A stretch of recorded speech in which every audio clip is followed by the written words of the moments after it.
실태는 여러분들 다 아시죠? 근데 실태를 이 아까운 시간에 또 얘기하기 어려울 것 같고요. 저는 도당을 어떻게 좀 바꾸고 싶냐면 아까 말씀드린 대로 시스템은 서구 경남에 저는 거점이 아니라고 생각합니다. 그래서 서구 경남에 둘 수 있는 거점은 구원의 사무소를 둘 수 있습니다. 도당 구원의 사무소를 진주촌에 둘 수 있고요. 또 둘 수 있는 건 정책연구소를 둘 수 있습니다. 그러면 거점을 어느 곳에 어떻게 둘 것인가 한 고민을 해볼 수 있고요.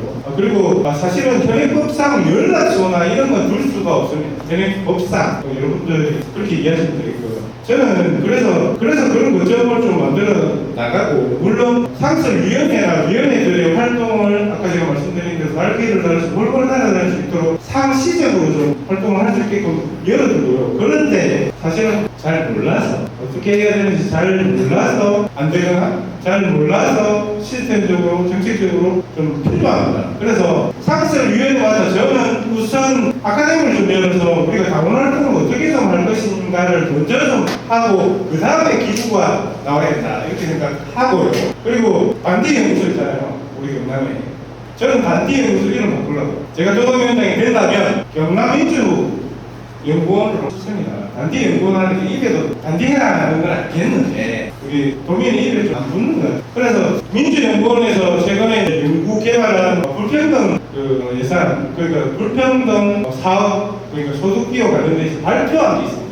그래서 연구원은 경남민주연구원과 연구원과 함께 협업해서 사업들을 벌리고 거기에서 정책들을 펼쳐내고, 그래서 지역마다 지역선거를 앞두고 있으니까 진주는 얼대의 특성이 있을 때고 경남 전체 시군의 특성들을 민주연구원과 함께 경남민주연구원이 공동사업으로 좀 펼쳐서 지방선거 때는 어떤 역할을 어떻게 할 것인가, 거기에는 상설위원회에는 어떤 역할을 어떻게 할 것이며 조직을 어떻게 구성할 것인가를 빨리 우리가 구축해야 됩니다. 그렇게 해서 그걸 가지고 앞으로 남아있는 2년을 우리가 지방선거를 준비하고, 제가 경남형 민주당 얘기가 그 속에 왜 들어가냐면 경남의 지역마다 특성이 다 달라요. 중앙당에서 이게 제발 부탁인데요. 중앙당에서 현수막 주는 때는 우리 달지 맙시다. 문구가 나랑 안 맞아요. 지역에는 물론 그 특성을 살려서 남지만 경남에 맞는 문구로 바꿔서 가고 경남 도민들의 마음을 제대로 얻어야 지방선거를 이길 거 아닙니까?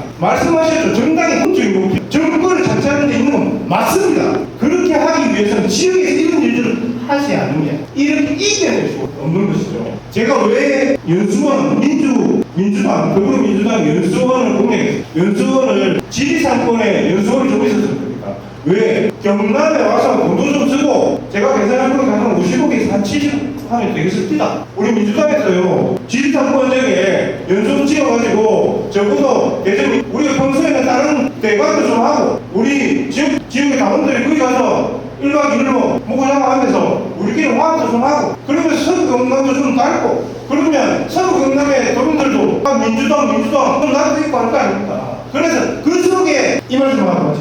그 속에 그런 예산들이 있어야 저는 당장에 4억 2천만 원 있는 저 동장에 있는 뭐가 땀이 납니까? 저는 버스 한 대 샀으면 좋겠어요. 버스 랩핑 짝에서 더불어민주당, 경남도당, 봉사당당 만들어서 그 봉사단이 만든 위원회가 주말 토요일마다 1년마다 이 진주, 거창으로, 고성으로 방방곡곡에 토요일 1년마다 민주당의 땀으로 적신다면 2년 뒤에 도민의 마음은 또 달라질 수 있다고 봅니다. 그래서 경남도당이 역할은 대통령 만들려면 우리 경남에 힘을 뭉쳐야 되고요. 그러려면 그러한 일들이 선행되어야 된다. 이렇게 생각합니다. 당부에는 여러 가지 이제 대의 체계가 있는 거죠. 도당으로 보면 이제 7월 27일 치러지는 도당대회, 그것이 예전에는 도당 대의원대회, 대의원들이 모여서 어떤 사항을, 가장 중요한 사항을 결정을 하죠. 그 대의원대회 때 뭐였냐면 상무위원회가 있었죠. 상무위원회가 경남도당 또 하나의 대의체계, 상무위원회를 또 보좌하는 또 하위 단위의 운영체계가 운영위원회라는 체계가 있어요. 주로는 도당에서 회의를 할 때 상무위원회 소집이 아까 제가 주 1회가 있는데 아무 잘못되면 월 1회가 하도록 돼 있어요. 그런데 운영위원회는 주 1회도 하는 거예요. 주 1회. 근데 이게 회의를 한번 주 1회 여는 것도 상당히 사실은 실질적으로 운영을 해보는 건 어려워요. 왜냐하면 도당사는 창원이 하는데 운영위원들은 각 16개 지역위원회에서 무슨 분들이 가야 될 거 아닙니까? 거기에 지역위원장과 상설위원회 위원장들이 당연적으로 들어가 있어요. 운영위원. 그래서 의결 구조로 보면 상설위원장들이 상당한 권한을 가지고 있는 사람.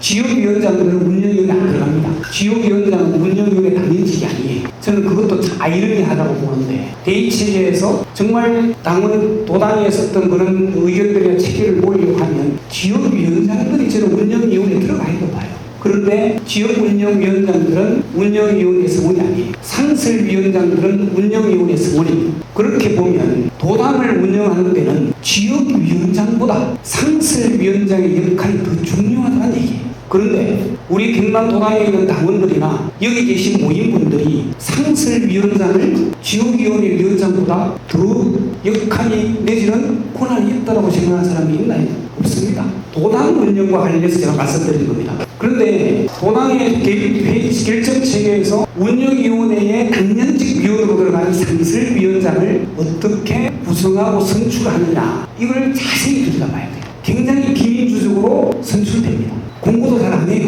저는 상설위원장은 어쨌든 공모의 원칙을 가져요. 공모를 해서 여성위원장, 노동위원장, 청년위원장, 소상공인 위원장, 각종 위원회가 있어요. 이 위원장에 대해서 당연히 공모하는 것은 의무화해야 돼요. 의무화하지 않고 도당위원장 운영위원회를 하려고 보면 도당위원장이 막 조금은 편한 대로 하고 싶어요. 그러니까 본인의 의사에 잘 동의해줄 사람, 전문성과 그 상설위원회의 전문성이나 뭐 역량이나 능력 따지지 않습니다.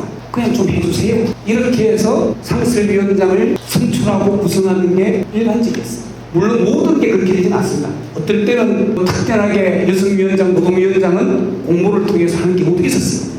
그러나 대부분은 그렇게 하지 않았어요. 이렇게 하지 않은 이유는 두 가지입니다. 도당위원장 당선자가, 도당위원장이 도당 운영을 조금 본인의 편의적으로 운영하려고 하는 의중이 깊었든지, 아니면 공모를 했는데 아무도 공모를 안 하더라, 이 두 가지죠. 그런데 공모를 해봐야 공모를 안 하는지 안 알 거 아닙니까? 그래서 여전히 상설위원장을 선출하는 과정에서 공모를 한다 하더라도 우리 당원들이 역시 마음의 준비가 되어 있느냐, 굉장히 중요한 문제. 안 합니다. 잘. 왜? 하면 힘드니까요. 일주일에 한 번 회의해야 되는데요. 제목을 다 포기해야 되는데요. 그렇잖아요. 그러면 어쨌든 어떤 행식이든 상설위원회가 운영위원회 구성이 돼. 경상남도의 회의체 중에서 가장 중요한 회의체가 운영위원회입니다. 운영위원회에서 그게 다 결정합니다. 왜? 대위원회는 상무위원회가 권한을 위해, 상무위원회는 그 권한을 운영위원회 위에, 그런 절차가 있다 보니 대부분의 도당의 운영 결정은 운영위원회에서, 지역위원회도 마찬가지입니다.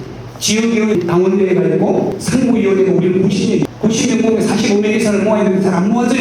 그러니까 상무위원회 열 때 자기 상무위원회가 있을 때까지 그 권한을 운영위원회에 위임하고 의결을 해요. 그러면 상무위원회에서 결정할 것을 어디서 결정할 수 있다? 운영위원회에서 결정할 수 있어요.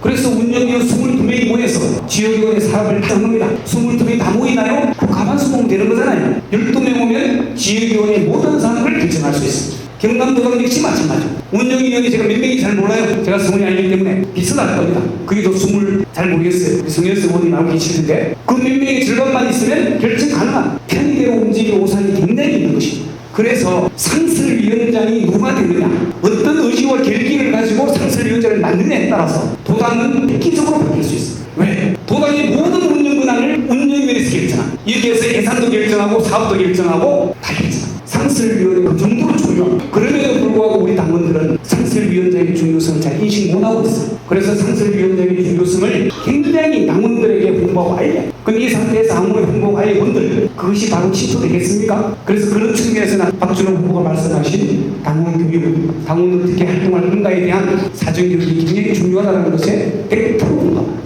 그래서 난 상설위원회가 구성이 됐다 보면 경남도는 이렇게 중요한 상설위원회와 위원장들을 그냥 뽑아놓고 말아요. 방치해요. 1년간의 연간 사업계획을 세우려면 사업계획을 세우는 위원회가 많아야 2개 위원회, 끼케야 여성위원회, 청년위원회, 그 정도입니다. 나머지 위원회는 사업 예산을 신청 안 해요. 상설위원회의 사업비를 2천만 원 쓸 수 있도록 예산 편성을 해놨습니다.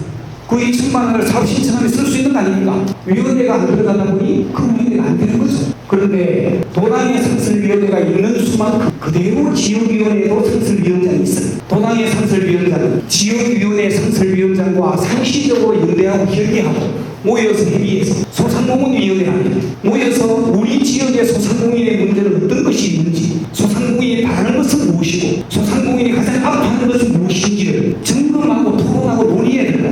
그런데 본인들이 모여서 할 수 있나요? 소상공인위원장이 소상공인이 아닌 사람이 많습니다. 농업위원회 중에서 농사를 지하는 사람이 많아요. 청년위원회 중에서 청년의 거의 목에 찬 이것들도 있습니다. 예를 들면 상설위원장이 맡은 상설위원장들이 그 상설위원회를 지고 운영할 수 있는 전문성과 그 자세나 어쨌든 그런 거 가지고 뭔가 상설위원회를 운영할 자기 비전을 가지고 있네.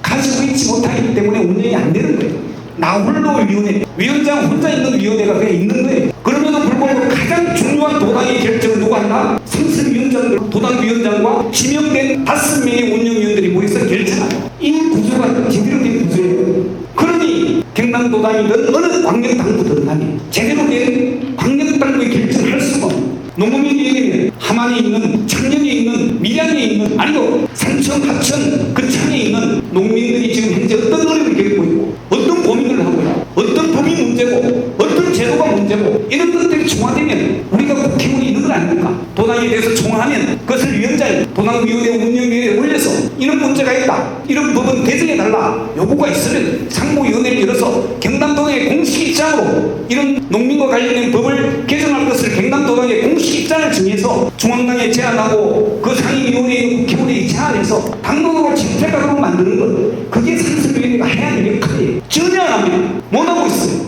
대대적으로 수선해요. 그러기 위해서 해야 될 일이 너무나 많습니다. 그런 시스템 갖추도록 하겠습니다. 이상입니다.